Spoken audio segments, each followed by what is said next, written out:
Sa video natin for today, i-discuss natin kung saan ka ba makakakuha ng mga research topic at paano ka makakapag-generate ng research problem.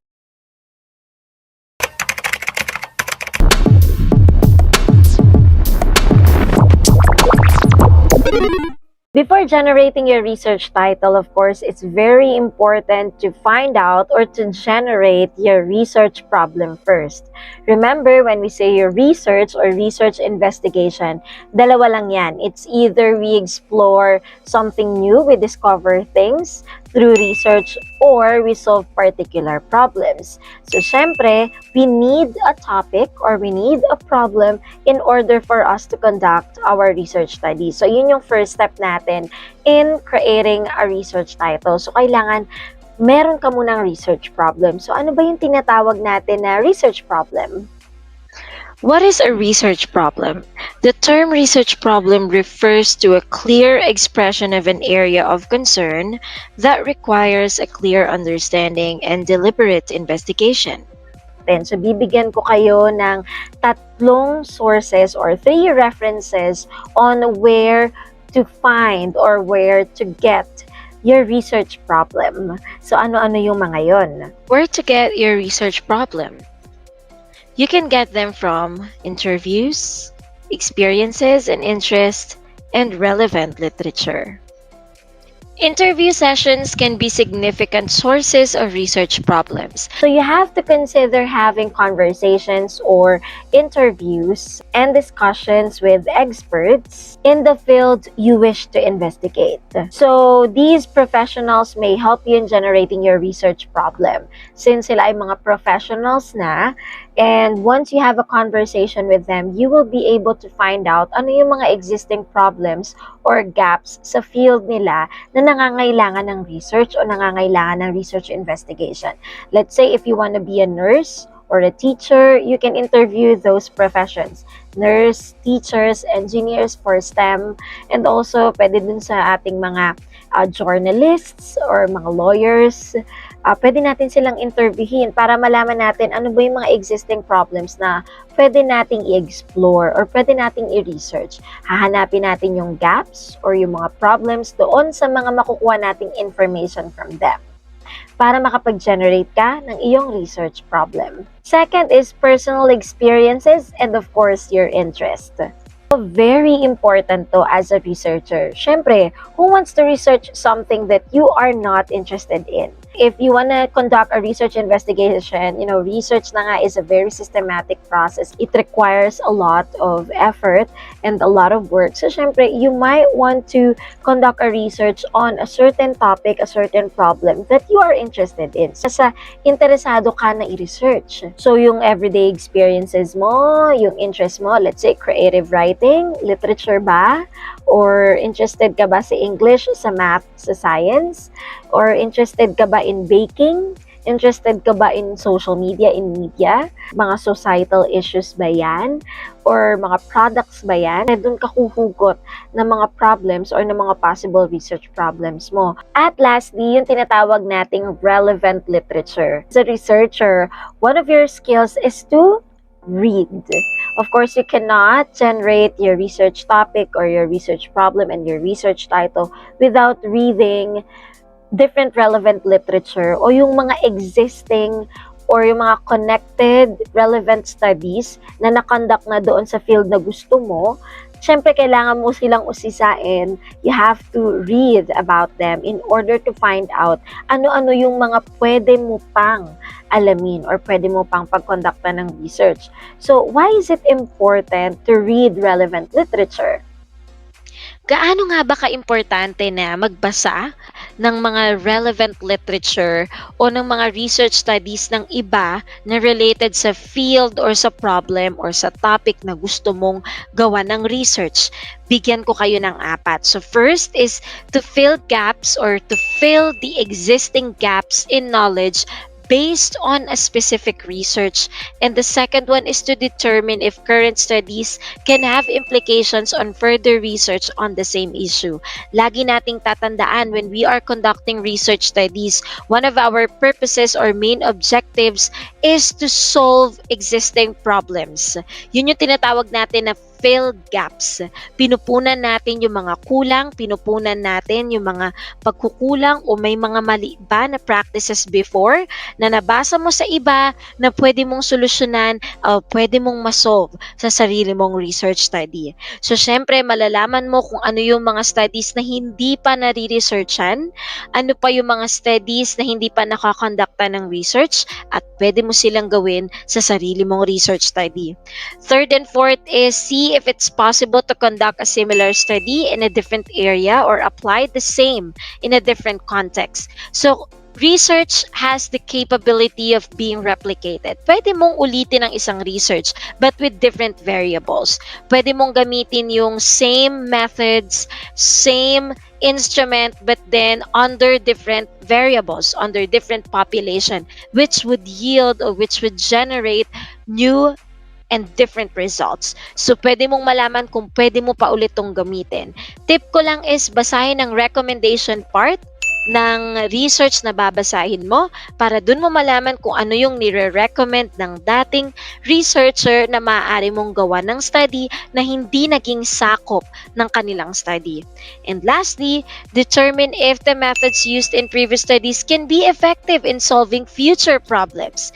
So, paano kung hindi na effective na mag-solve ng future problems yung mga methods na ginawa ng isang study? Pwede mo siyang i-test kung effective pa rin ba o ikaw na bilang researcher makagawa ka ng sariling method or makapag-generate ka ng effective solution to a future problem based or sa research na gagawin mo. Okay, so let's try generating your research topic. Lagi niyong tatandaan, researchers, your topic should always be relevant to your field of interest. Kaya nga nang sabi natin, you will not conduct a research on a certain topic you are not interested in. For senior high school, you have to search or to think of topics related to your track and strand, and for college naman, yung college course na tinitake mo. So, magsa-start tayo sa tinatawag nating broad or general topics.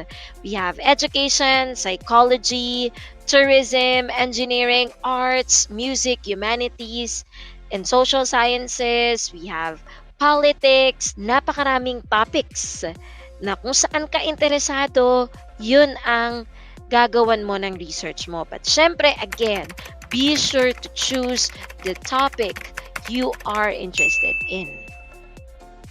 So next na gagawin natin, since marami tayong topics, general topics, this time, mamimili tayo doon sa mga naisip nating topics. Ano?